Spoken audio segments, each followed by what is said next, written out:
sila yung patient to the hemisphere or the table in relation to the hemisphere of the body. First of all is that you're going now to change this clothing.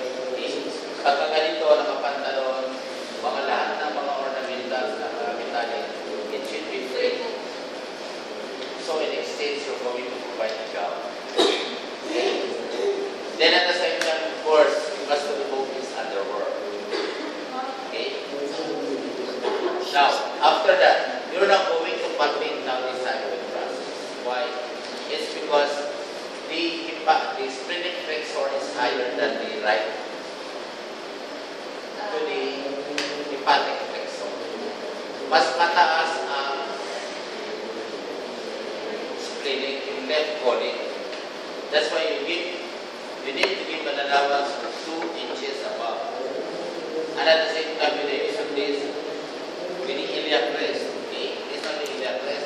With this is now the lower border of the semiphysis tube. Okay? Then the tube is vertical. That is being directed towards the umbilical area.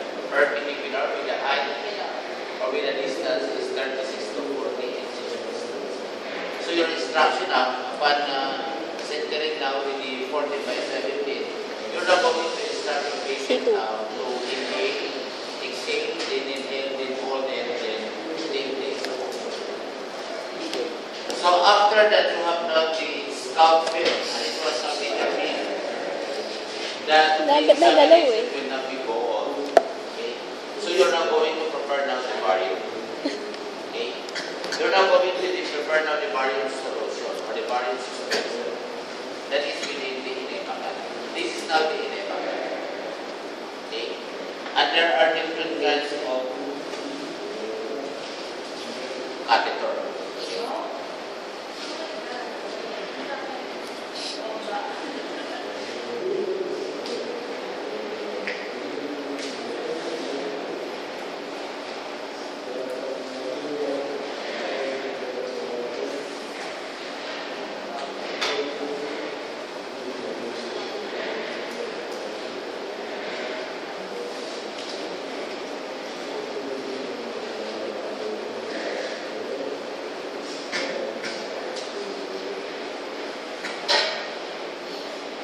There are now two-way or three-way catheter.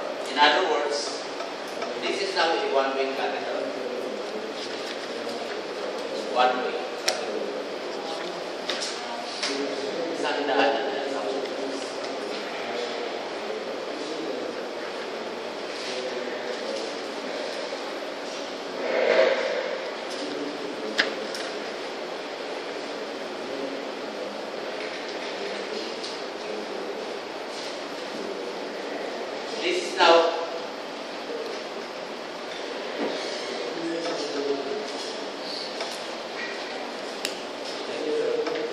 this is now a two-way catheter.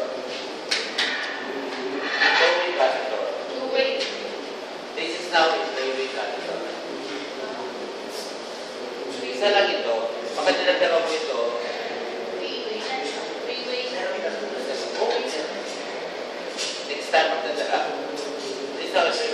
Now, in the three-way catheter, this is now ideal for the barium enema examination. Why? It's because the purpose of the opening that is being situated to the center is for the purpose of the connection of the enema for the barium. Okay? So the contrast with the barium that is inside the enema will now pass through this opening side. Now the other one is for the purpose of double contrast study. For the purpose of double contrast study is because hindi ka pwede magbigay ng gastrolog or esigas. Gastrolog or esigas is only for the purpose of upper GI. But for barium enema, it should be with the insufflator. This one. Insufflator. Pagka sa insufflation, it is now with the use of the insufflator.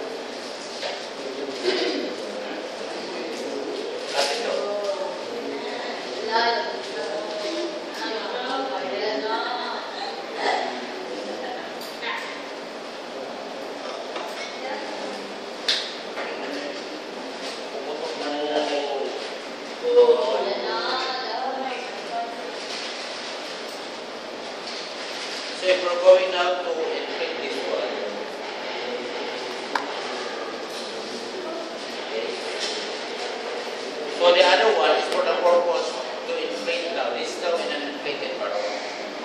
So the purpose was you inserted it before and it is now already inside the anus.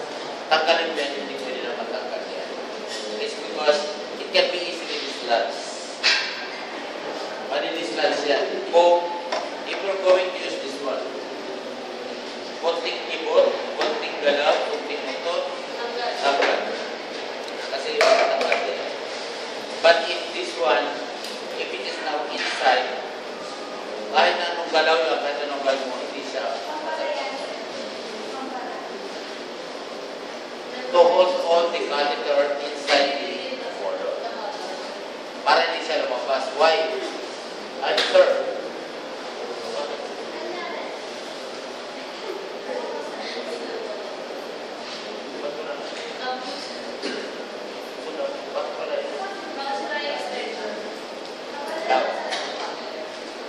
This is not the purpose. Okay? That's why whatever opening that has a color, one.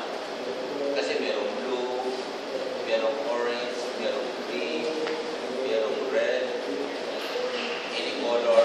It means that this is now the opening that you can introduce now here, or it can be tubig. Tubig. Sa mga ano kasi, sa amin, minsan, mga residente, kukuha sila ng, they're going out to aspirate now fluid, 5 cc, then inject, then infuse. So, ang tubig dito, instead na air ang ilalagay nila, fluid. So, how can you defeat this one? Of course, pagka tinanggal mo, pagka nandyan na yan, hindi mo pwedeng ilalim. Okay? Hindi mo pwedeng matanggal yan. But all you have to do is to inflate with.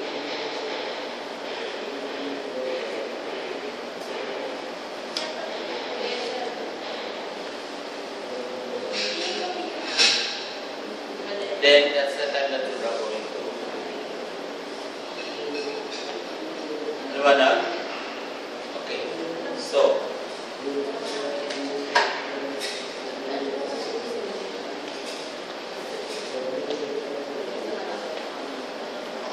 in the examination with this, assuming that you prepare the ovarium, 500 ml ovarium, that is now being prepared in this container.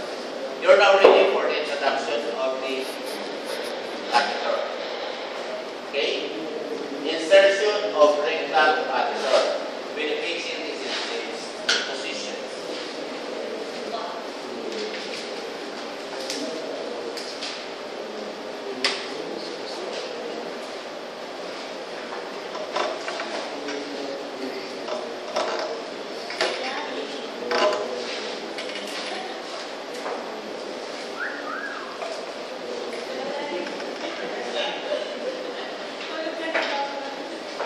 Okay?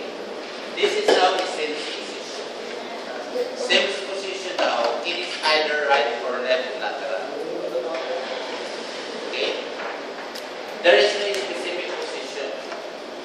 It is either right or left. But for the purpose of ovarium enema, it should be left lateral position. Why? It's because your rectus sigmoid is more onto the left. Diba? Yung rectus sigmoid nyo is more onto the left. Kaya kailangan naka-relax ang inyong ang inyong rectus sigmoid together with the descending colon to the left side. Kasi if you're going to change the position to the right, the tendency of the colon will move to the center. Kita nyo?